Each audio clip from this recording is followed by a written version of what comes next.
സാന്ത്വനത്തിന്റെ ഇന്നത്തെ എപ്പിസോഡിലേക്ക് എല്ലാവർക്കും സ്വാഗതം. അങ്ങനെ മീനാക്ഷി മിത്രയും സംസാരിച്ച് നിൽക്കുന്നുണ്ട്. മിത്രയ്ക്കാണെങ്കിൽ മനസ്സിൽ എന്തൊരു വിഷമമൊക്കെ ഉണ്ട്. അതുകൊണ്ട് തന്നെയാണ് മീനാക്ഷിയുടെ ഓരോന്നൊക്കെ ചോദിക്കുന്നുണ്ട്. ചേച്ചിയുടെ സങ്കല്പത്തിലുള്ള ഭർത്താവാണോ ആകാശ്, അതല്ല എന്നെങ്കിൽ ചേച്ചി എന്ത് ചെയ്യാമെന്നൊക്കെ ചോദിക്കുമ്പോൾ അങ്ങനെയൊന്നുമില്ല, എനിക്ക് ആകാശിനെ ഇഷ്ടമാണ്, ആകാശിന് എന്നെ ഇഷ്ടമാണ്, ശരിക്കും അതെനിക്ക് മനസ്സിലായത് കൊണ്ട് തന്നെയാണ് ഞങ്ങൾ സ്നേഹിച്ചത് എന്നൊക്കെ പറഞ്ഞപ്പോൾ അതൊക്കെ ശരിയാണ്. നമ്മൾ സ്നേഹിക്കുന്ന ഒരാൾ നമ്മുടെ വിശ്വാസങ്ങൾക്ക് അപ്പുറമാണെന്ന് അറിയുമ്പോൾ നമ്മൾ എന്ത് ചെയ്യുക ചേച്ചി എന്നൊക്കെ ചോദിക്കുന്നുണ്ട്. വളരെ വിഷമത്തോടെയാണ് മിത്ര അത് ചോദിക്കുന്നത്. മിത്രയുടെ മനസ്സിലപ്പോൾ മുഖം ഓർമ്മ മിഥുൻ, നീ എൻ്റെ കൂടെ ഹോട്ടൽ റൂമിലേക്ക് വരുന്നോ ഇല്ലയോ എന്നൊക്കെ ദേഷ്യത്തോടെ ചോദിക്കുന്ന ഒരു ഭാഗമാണ് മനസ്സിൽ വന്നത്. അപ്പം മിത്ര അങ്ങനെ ചോദിച്ചപ്പോൾ നമ്മുടെ മീനാക്ഷി പറയുന്നുണ്ട്, ആകാശിൻ്റെ ഭാഗത്തു നിന്ന് എന്നോട് ഒരു ആജ്ഞാപനം ഒന്നും ഉണ്ടായിട്ടില്ല, സ്നേഹം മാത്രമേ ഇന്ന് വരെ ഉണ്ടായിട്ടുള്ളൂ. അതുകൊണ്ടാണ് ഞാൻ പറഞ്ഞത് മിത്ര, അല്ല അത് പോട്ടെ, എന്താ നിന്റെ മനസ്സിലെന്നൊക്കെ ചോദിക്കുമ്പോൾ ഒന്നുമില്ല ചേച്ചി എന്ന് പറയുന്നുണ്ട്. ആ സമയത്ത് മീനാക്ഷി അങ്ങോട്ട് പറയുന്നുണ്ട്, മീനാക്ഷി പഴയ കാര്യങ്ങളൊക്കെ ആലോചിക്കുന്നുണ്ട്. ആകാശ് കാണാണ്ട് അന്വേഷിച്ചാടുന്നതും വിഷമിച്ചതും നമ്മുടെ മിഥുൻ്റെ ചതിയിൽ നമ്മുടെ ആകാശം മീനാക്ഷിയും പെടുന്നതൊക്കെ എന്താ പറയുക, ഞങ്ങളൊരുത്തൻ്റെ ചതിയിൽ പെട്ടുപോയി കുറച്ചു നേരം. ആ സമയം കൊണ്ട് ആകാശം എന്നെ കാണാണ്ട് ഒരുപാട് വിഷമിച്ചു, ഓടി നടന്ന് കരഞ്ഞു, കണ്ടുമുട്ടിയപ്പോഴുടെ ഞങ്ങളുടെ സന്തോഷം പറഞ്ഞറിയിക്കാൻ പറ്റാത്തതെന്നൊക്കെ പറഞ്ഞപ്പോൾ അതെന്ത് സംഭവം ചേച്ചിന്ന് ചോദിച്ചപ്പോൾ അത് ഞാൻ പിന്നെ പറയാമെന്നൊക്കെ പറയുന്നുണ്ട്. പിന്നെ കാണിക്കുന്നത് മീനാക്ഷിയുടെ ഓഫീസിൽ മീനാക്ഷി ഇങ്ങനെ വിഷമിച്ചിരിക്കുന്നുണ്ട്, തലയ്ക്ക് കൈ കൊടുത്തിരിക്കുന്നു. ആ സമയത്ത് കൂട്ടുകാരി ഒന്ന് ചോദിക്കുന്നുണ്ട്, ജോലി തീർത്തിട്ട് നിന്റെ അടുത്തേക്ക് വരാമെന്ന് വിചാരിച്ചതെന്ന് പറയും, അവിടുത്തെ വിശേഷങ്ങളൊക്കെ പറയാൻ പറയുന്നുണ്ട്. ഒരു റൂമിലാണോ താമസിച്ചത്, സ്ഥലം എങ്ങനെയുണ്ട്, തണുപ്പ് എങ്ങനെയുണ്ട്, അങ്ങനെ ഒരുപാട് കാര്യങ്ങളൊക്കെ ചോദിക്കുന്നുണ്ട്. എല്ലാ കാര്യങ്ങളും നല്ലതോടെ തന്നെയാണ് പറയുന്നതും.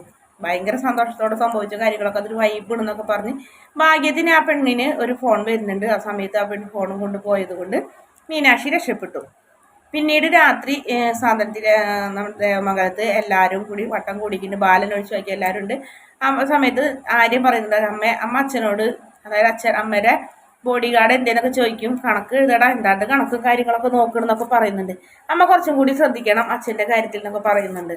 ഇനി എന്തിൻ്റെ അച്ഛൻ്റെ കാര്യത്തിൽ ഞാൻ ശ്രദ്ധിക്കണേ, അച്ഛനോട് കുറച്ചും കൂടെ ഞാൻ നന്നായി പെരുമാറാനൊക്കെ പറയാൻ പറഞ്ഞ് അങ്ങനെ ഉപദേശിക്കുന്നൊക്കെ ഉണ്ട് ആര്യൻ. ആ സമയത്ത് ഗോമതി എന്ന് വിളിക്കും, അതെ ചെല്ല്, വിളി വന്നിട്ടുണ്ടെന്നൊക്കെ പറഞ്ഞ് അങ്ങനെ അവർ ഗോമതി വേഗം അകത്തേക്ക് പോണേക്കാൾ മുന്നേ തന്നെ ബാലൻ ഇങ്ങോട്ട് വന്ന്, ഗോമതി ഞാൻ നിന്നെ ഏൽപ്പിച്ച ആ പണമൊക്കെ എന്തേ നാളെ ബാങ്കിൽ കൊണ്ടിടണ്ടാണെന്നൊക്കെ പറഞ്ഞപ്പോൾ ഏത് പണം നോക്കിനെ, ഏത് പണം, നീ എന്താ ഗോമതി ഇങ്ങനെ പറയണേ, നിന്റെ അടുത്ത് ഞാൻ കുറച്ച് പണം ഏൽപ്പിച്ചില്ല കുറച്ച് ദിവസം കൊടുക്കുന്നു. ഇപ്പോൾ ഓർമ്മ വന്ന് ബാലേട്ടാ, ഞാനത് ഓർത്തില്ല, കുറച്ച് ദിവസമായില്ലേ, അതുകൊണ്ട് ഞാൻ മറന്നെന്ന് പറഞ്ഞ് ഗോമതി മുറിയിലേക്ക് പോകും. ആ സമയത്ത് ആകാശിനും ആര്യനും വല്ലാത്തൊരു ടെൻഷനായിട്ട് കാണുന്നുണ്ട്. ആ സമയത്ത് തന്നെ പെട്ടെന്ന് ആകാശ് ആര്യനെയും കൊണ്ട് റൂമിലേക്ക് പോകുന്നുണ്ട്. എടാ എന്ത് ചെയ്യോടാ എന്നൊക്കെ ചോദിച്ച്, ഞാൻ അച്ഛനോട് സത്യം പറയട്ടെ എന്ന് വെച്ചാൽ വേണ്ട ഏട്ടൻ സത്യം ഏട്ടനൊന്നും പറയണ്ട, ഞാൻ പറഞ്ഞോളാം, ഞാനാണ് അത് എടുത്തതെന്നൊക്കെ പറഞ്ഞപ്പോൾ മീനാക്ഷി അത് കേട്ടു വന്നു, എന്താ ആര്യ നീയാണോ പണം എടുത്തത്, ഞാൻ നിന്നെ ഇങ്ങനെ ഒന്നല്ല വിചാരിച്ചിരുന്നേന്നൊക്കെ പറയുന്നുണ്ട്. ഇതേ സമയം തന്നെ പെട്ടെന്ന് അവിടേക്ക് എല്ലാവരെയും കൂടി വിളിപ്പിക്കുന്നുണ്ട്. അല്ല, ഗോമതി ആദ്യം ഓടിപ്പോയി നോക്കിയിട്ട് പറയും, ഇതിൽ പണം കുറവുണ്ട് ബാലേട്ടൻ, 15,000 രൂപ വരെ കുറവുണ്ടല്ലോ ബാലേട്ടൻ എന്നെ ഏൽപ്പിച്ചതെന്നൊക്കെ പറഞ്ഞപ്പോൾ 15,000 രൂപ എവിടെ പോകാൻ, അവിടെ തന്നെ ഉണ്ടാവും ചേട്ടത്തിയെന്ന് ചേച്ചിയെന്ന് ധർമ്മനും പറയും. അന്നാളെ മല്ല് വീണെടുക്കുന്നുണ്ടാവും, അങ്ങനെ ഒരാളെ മല്ല് വീണെടുക്കും, എന്നാൽ ഞാനും കൂടി നോക്കാന്ന് പറഞ്ഞ് ബാലനും ഗോമതിയും കൂടെ നോക്കാൻ പോകും. ഇതേ സമയം തന്നെയാണ് മീനാക്ഷി ആകാശം കൂടെ ഒക്കെ സംസാരിക്കുന്നത്. ആര്യം പണം എടുത്തെന്ന് പറഞ്ഞ് ആദ്യം മീനാക്ഷി കുറ്റപ്പെടുത്തെങ്കിലും കല്യാണത്തിന് വേണ്ടി എന്ന് പറഞ്ഞപ്പോൾ മീനാക്ഷി ആകെ വിഷമിക്കുന്നുണ്ട്. മീനാക്ഷി ചോദിക്കുന്നത്, മോഷ്ടിച്ചെടുത്ത പണമായിട്ടുണ്ടോ കല്യാണം കഴിക്കാൻ വന്നത്, നിനക്ക് എന്നോടൊരു വാക്ക് ചോദിച്ചാൽ പോരായിരുന്നു, ഞാൻ തരില്ലായിരുന്നു പണം, എൻ്റെ കയ്യിൽ പണം ഇല്ലേ എന്നൊക്കെ മീനാക്ഷി ചോദിക്കുന്നുണ്ടായിരുന്നു. ആ സമയത്ത് ആനന്ദം കയറി വരുന്നുണ്ട്, എന്താ പറ്റിയെന്ന് വെച്ചപ്പോൾ ഉണ്ടായ സംഭവങ്ങളൊക്കെ പറയും. ഇനി എന്ത് ചെയ്യും ആര്യ, നീ ചെയ്തത് ഇപ്പോൾ ശരിയായില്ല, അച്ഛൻ്റെ പണം മോഷ്ടിക്കാൻ പാടില്ലായിരുന്നു എന്നൊക്കെ പറഞ്ഞ് ആനന്ദ് ആര്യനെ കുറ്റപ്പെടുത്തുന്നുണ്ട്. പിന്നീട് കേൾക്കുന്നത് എല്ലാവരും ഒരു അലർച്ചയാണ്, ബാലൻ എല്ലാവരെയും കൂടി വിളിക്കുന്നത്, മക്കളെയും എല്ലാവരെയും കൂടി എല്ലാവരും ധർമ്മ ആര്യ ആകാശം എങ്ങോട്ട് വേഗം വായെന്നൊക്കെ പറയുന്നുണ്ട്. അങ്ങനെ എല്ലാവരും കൂടെ അങ്ങോട്ട് ചെല്ലും. ആ സമയത്ത് അതിന് മുന്നേ തന്നെ ബാലൻ ആര്യനാണ് പൈസ എടുത്തതെന്നുള്ള കാര്യം അറിയുമ്പോൾ ധർമ്മം പറയുന്നടാ, നിന്റെ 16 അടിയന്തരത്തിന് പായസം വിളമ്പാനുള്ള യോഗം എനിക്ക് നീ വരത്തല്ലേടാ, നിങ്ങൾ എന്തെങ്കിലും ഒരു തീരുമാനം എടുക്കാനൊക്കെ പറയുന്നുണ്ട്. ഇവിടെ ഇരിക്കുന്ന പണം 15,000 രൂപ കുറവുണ്ട്, എന്തായാലും പണത്തിന് കൈയും കാലും ഇല്ലാത്തത് കൊണ്ട് പണം എവിടേക്കും പറന്നു പോകില്ല എന്നറിയാം, നിങ്ങൾ തന്നെ എടുത്തിട്ടുണ്ടാവുള്ളൂ എന്ന് എനിക്കറിയാതെ കൊണ്ട് തന്നെ ആ പണം ആരെടുത്ത് എന്തിനെടുത്തെന്നൊക്കെ എനിക്കിപ്പോൾ അറിയണം. ധർമ്മനോട് ചോദിക്കുമ്പോൾ ധർമ്മനല്ല എന്ന് പറയും. പിന്നീട് ആകാശ് പറയും, ആര്യം പറയും, അച്ഛാ ഞാൻ പണം എടുത്തതെന്ന് പറയും, എൻ്റെ ഒരു കൂട്ടുകാരൻ്റെ ആവശ്യത്തിന്, കൂട്ടുകാരൻ്റെ ഒരു അത്യാവശ്യം വന്നപ്പോൾ ഞാൻ എടുത്താണെന്ന് പറയും. ഗോമതി ഓടിയൊന്നും ചേടാ നീ പണം എടുത്തോ, അച്ഛൻ്റെ ബാഗിൽ നിന്ന് നീ പറയാണ്ട് പണം എടുത്തോ എന്നൊക്കെ ചോദിക്കുമ്പോൾ ഗോമതി പണം എടുത്തോ എന്നല്ല പറയണ്ടേ, പണം മോഷ്ടിച്ചോ എന്ന് ചോദിക്കും എന്ന് പറയും. നീ മാറിക്ക് ഗോമതി, നിന്റെ മേത്തടി വീഴുന്നത് എനിക്ക് ഇഷ്ടമല്ല, മാറിക്കാൻ പറയുന്നുണ്ട്. അങ്ങനെ ആകാശം ഓടി വന്ന് പറയും അച്ഛാ അവനെല്ലാം എടുത്തത് ഞാനാണ്, എൻ്റെ കല്യാണ ആവശ്യത്തിന് വേണ്ടി ഞാൻ എടുത്താണ്, ഞാൻ അന്നും 700 രൂപ കടയിൽ നിന്ന് എടുത്തില്ല അച്ഛാ ഞങ്ങൾക്ക് ഭക്ഷണം കഴിക്കാൻ, അതുപോലെ എടുത്തതുകൊണ്ട് ഞാൻ ഇതെന്ന് പറഞ്ഞു. ആ സമയത്ത് ഓടി വന്ന് ആനന്ദം പറയുന്നുണ്ട് അച്ഛാ ഇവരാരെല്ലാം എടുത്തത് ആ പണം ഞാനാണ് എടുത്തത്, എൻ്റെ ഒരു കൂട്ടുകാരൻ്റെ സഹോദരിയെ വിവാഹത്തിന് കൊടുക്കാൻ വേണ്ടി എടുത്താണ് അച്ഛാ, അത് ഞാൻ വേറെ ആളോട് ചോദിച്ചിട്ട് ഞാൻ തിരിച്ചു തരാമെന്ന് പറഞ്ഞു.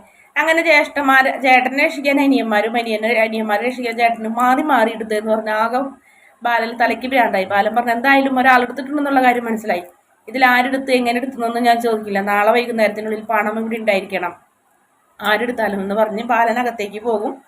പിന്നീട് വീണ്ടും ആകാശവും മീനാക്ഷിയൊക്കെ കൂടി സംസാരിക്കുന്നുണ്ട്. മോശമായിപ്പോയി, എന്തായാലും ഇനിയിപ്പോൾ പറഞ്ഞിട്ട് കാര്യമില്ലല്ലോ എന്നൊക്കെ പറയുന്നു.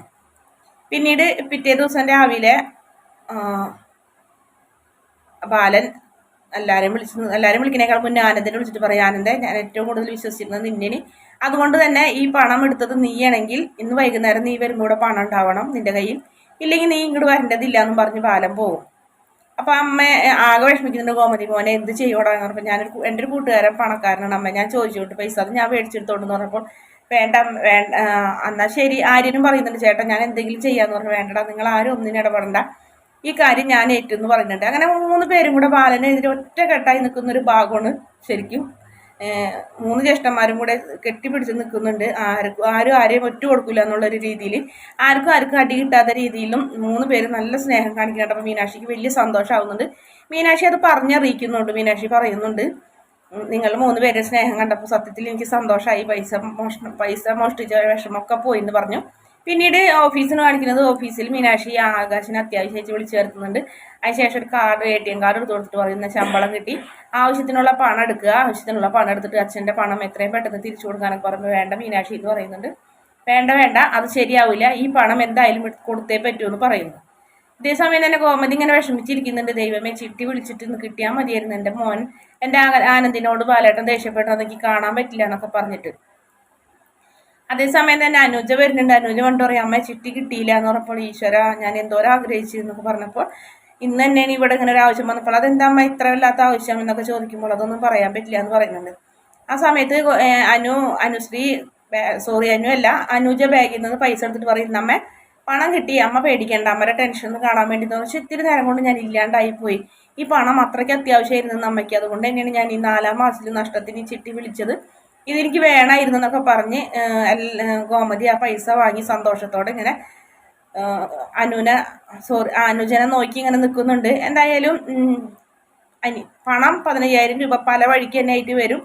ആ കാശ് എന്തായാലും മീനാക്ഷി ആകാശിനെ ഏൽപ്പിക്കുന്നുണ്ട്, അമ്മയും ഒപ്പിക്കുന്നുണ്ട്. അങ്ങനെ ഒരു ഭാഗമാണ് ലാസ്റ്റ് ഗോമതി ആ പണമായിട്ട് നിൽക്കുന്നതോടെയാണ് ഇന്നത്തെ എപ്പിസോഡിൻ്റെ അവസാന ഭാഗം. വീഡിയോ ഇഷ്ടപ്പെടുകയാണെങ്കിൽ ചാനൽ ഒന്ന് സബ്സ്ക്രൈബ് ചെയ്ത് സപ്പോർട്ട് ചെയ്യണേ.